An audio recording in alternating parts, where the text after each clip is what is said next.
Hey guys, it's Deanna with Your FFL. We're shooting episode 2, and as you notice, we're in a studio now. So we are definitely moving forward with this show, and we cannot do it without you. Please follow, share, give your questions. This show is about whatever you want to talk about fantasy football related. So if you have scenarios, your lineups, not sure which league you want to play in, if you're having trouble with your leagues, just let us know. Let us help you out. So send in your questions via Twitter, email, Facebook, comment under the YouTube channel. Just let us know what you want to talk about so we can keep this growing. Don't forget also, you can post videos that we may be able to share on the next episode, and we can get this thing rolling. We want to keep it in touch with you guys. We want to keep it about you guys, so you guys have to get involved. All right, Lauren, Britt, you ready to get started? I'm ready. Let's do this. All right, so our first question comes from James via our Gmail account. And it says, how do you deal with off-the-field behaviors with these players? And how does it affect you choosing them for your lineup? I still choose them. Because right now, the way the NFL is going, you do not know if these guys are going to play or if they are going to be suspended for the entire year. And I like to take that chance. Like Ezekiel Elliott, a lot of people weren't sure if they were going to keep him for the first 6 games or what. So I actually picked him up and I used him for a couple weeks, and now he's off, so I'm going to drop him. But right. I actually keep them. So while he was going through all the appeals and everything, it didn't bother. As long as he was on the field, you were okay. Correct. Okay. I keep him. Interesting. No, thank you. You look like you have a different opinion. No, thank you. So I kind of follow what's going on off the field and on the field.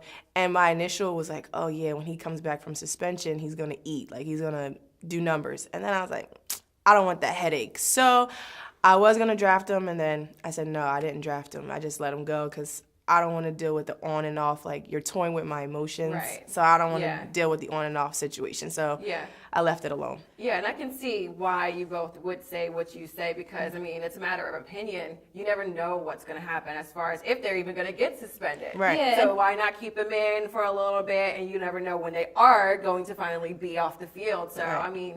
It's just a matter of what you guys can handle. I try to keep my personal beliefs out of the whole fantasy, and unfortunately, if this was real life and it was drafting these players and I was the owner, I probably would not draft them. But because this is a fantasy team, he could get me a lot of points, and there was a lot of times where he could win the week for me. So I'm going to pick him up and take that chance and then just drop him when they finally do make decisions on him. So Okay, yeah. Well, like I said, it makes sense. yeah. Anything else? No. Any other players we want to get into? It's okay, we don't have to. It's fine. We could make a whole episode about we really misconduct and everything. Yeah, we could. Mixon. Lady, I'm not saying any names or anything.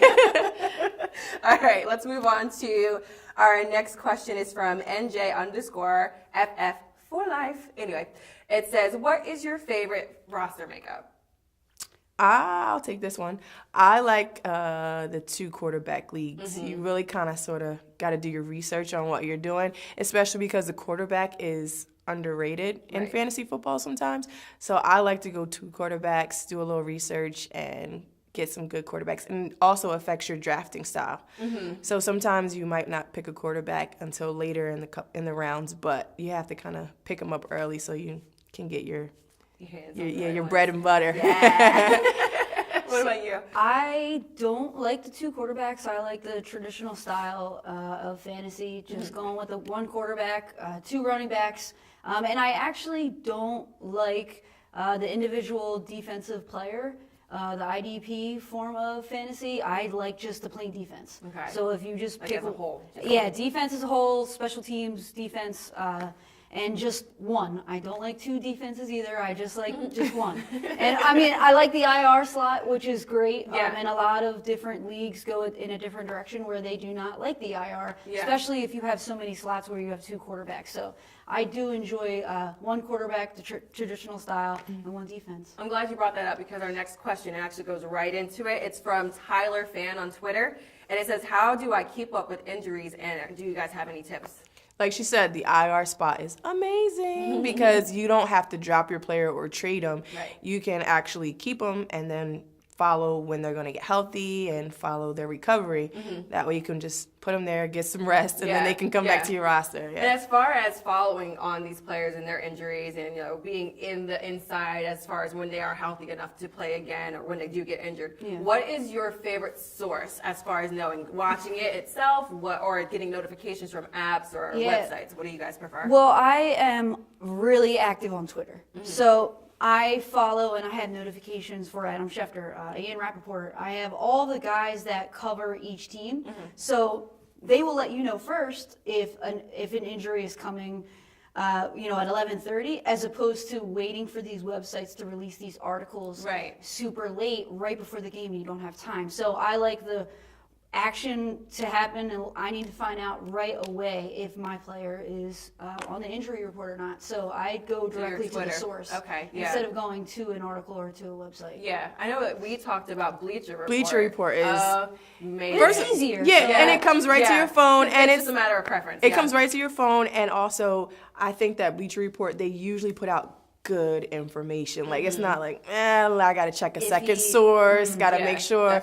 But also on Twitter, you said you like Twitter a lot. If you follow the team's Twitter, sometimes it comes out with, like, information about what players are playing and stuff like that. So, but Bleacher Report is probably the best one to go with for somebody who doesn't use Twitter. It's an app that comes right to your phone. So that but works also, if you're just using the fantasy app like Yahoo or ESPN, it like comes you there mentioned, too. You like ESPN, so they have the notifications of the ticker. I like Yahoo, and you can click right on the notepad, and it tells you if the player even practiced that week. Right. So That's you know really if there's an iffy situation, whether or not to play this guy or not. They can give you updated notes on if he's been practicing. So just going straight to that source is also good too. Yeah, true point. All right, moving on. It's from Lizette27 again on Twitter. Guys, don't forget to follow us at YFFL. These people, they're using it. This is what gets this show moving. So our next one is from Lizette27. It says, how much time is enough time each week to devote to fantasy football? That's a tough one for me because I have a lot going on. But I would say 3 kids. Yeah, no big deal. No big deal. 3 kids. No. I would say it depends on the day of the week how much time I devote. I know all your meteor games are on Sunday. So Saturday I kind of like take a little bit more time to pay attention. And during the week, it's like, I don't know, I would toss about like half an hour, 45 minutes, maybe around during the week. What would you say? I would say, obviously, Sunday morning is big for me, just because sometimes Saturday night, I get a little busy, you got stuff going on. But Sunday morning is usually my go-to when I spend most of the time. But during the week, I would say probably every other day for like a half an hour.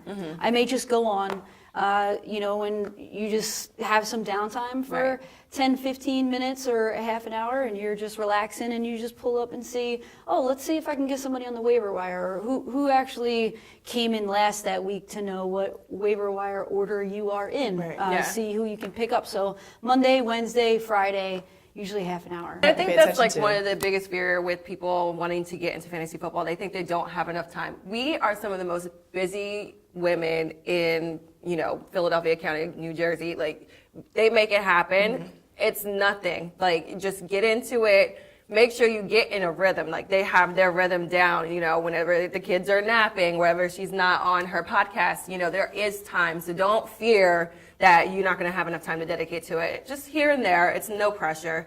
So thanks, Lizette, for your question. Our next one comes from George on our email account. It says, how do the playoffs work? Good question. I like this one. Because you guys, I know that it's different depending on the league, right? I'll go real basic. You have 2 divisions, and then from those divisions, you have the championship. So usually it starts around week 14, 15, 16. That's like basic. Sometimes you get a little different. Some leagues are different. Mine is later, and I do not like that. I would rather be in a league where it starts a week before, but so mine is 15, 16, 17. So it kind of stinks then, because if a team clinches, then they're going to sit those players that you get the majority of your points from. So unfortunately, my league's a little bit later. So, and if your league is a little bit later, then those are things you want to pay attention to. You want to see if they're in first place. Yeah. Like Julio Jones last year, that's when they went on their run, was the end of the season. So I think they may have sat Julio. So you just have to pay attention to see when your playoffs are, and if your team is in them or not, and whether or not you should play them. So it's just something you really got to pay attention to, and you can just go right into your either Yahoo or ESPN and see when it starts. It's really easy. I actually remember that because I had Matt Ryan and Julio Jones. So, yeah. So I was like, but you do have those two quarterbacks. Right, you do. Right. So. But I'm still like, that's my bread and butter. It's a handcuff situation. You got your quarterback and your wide receiver that he throws to often. Yeah, it's kind of like you still want to win going into the playoffs. Exactly. Well, yeah, definitely. Definitely. All right. So our next question comes from Heather, again through email. It says, head-to-head or points only? Which do you prefer? I prefer points only because it's like if you're the best, why can't you win with the best team? But unfortunately, all of the leagues that I play in are traditional head-to-head. I'm more so head-to-head. You pick them out. One, you get the loss today. You get the loss today. Yeah. So I'd rather go head-to-head. And I like the trash talk that I have with my friends. Right. Like, I'm going against you this week. And so, the leagues that I don't put money into, they actually would rather play my team if all of my guys are starting. So last week, I actually got a text from one of my friends that I was playing, and he said, hey, your tight end is hurt, so I just want to let you know early. And it's nice, right. But if it was for money, obviously you wouldn't say anything, but it's head to head, so that way you get a chance to actually have some trash talk between one person. And it comes back around. So even if you lose the first time, you can kind of redeem yourself the second time. Yeah, I can definitely see the benefit in that because I don't like losing. So our next question comes from Sarah. She emailed it in, and it says, I stream kickers and defenses every year. I feel like more people should. Do you?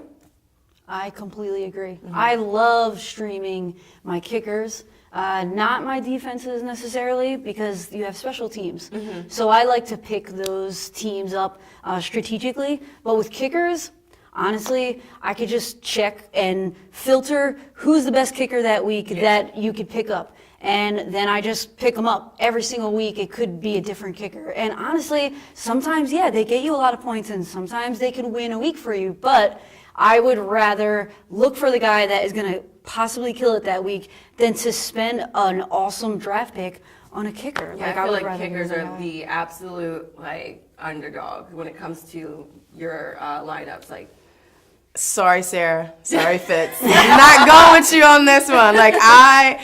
I like to stick to a kicker, stick to a defense. Now, if it's a bye, then I'll do that. Yeah, but I definitely like to stick to my defense. I like to stick to my kicker. Some kickers I hold dear.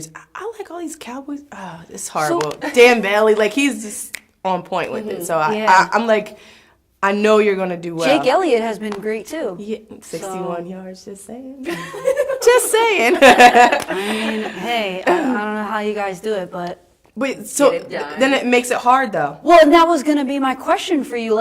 The Jaguars, we picked up a new kicker, and he has been great. So what do you do at that point? What if you have a bye week and you pick up a kicker randomly and he does great? What are you going to do then? Are you going to drop your old kicker? You're gonna let him go even though you made a commitment for him? What do you do? You're breaking my heart here. That's sometimes honestly, if I can't make a decision, I do the old coin toss, because I can't make a decision. So it's either heads, you stay, tails, you lose. So that's why I've been forced into just picking up these guys randomly, because if anything happens, there's a bye week, there's an injury, this guy just has missed so many kicks just this season randomly, even though he did great last season. Right. Now I'm going to have to just pick up random kickers. But that's the joy of fantasy football. It's really totally up to you what you really want to do. So it just depends on and it could be your mood too. He really pissed me off last week. You're getting out of here. But no, I try to stay faithful to my defense and to my kickers. So our next question comes from Sue via email. It says, I can't find you on Facebook. Where are you? Well, Sue, we're up and running on Facebook now, and it's at your FFL network. So on the little search bar, just like you do on Instagram, you do the @ now and you can find our page. It's at your FFL network. So follow us, tell your friends so they can actually use it. And don't forget that we're also on Twitter at your FFL. Our email is yourfantasyfl@gmail. And click to subscribe on this YouTube page. Spread the word. Comments. We love to hear from you guys because, like I said, this show cannot happen without you or you guys. You guys are awesome. Thank you. You guys rock it. Love it. Thank you so much. So stay tuned for episode 3 because it's going to be really special. We'll all be rocking our favorite jerseys, and I believe we are going to have a special guest. I'm not going to tell you though, so you have to watch and find out. Thanks again, guys.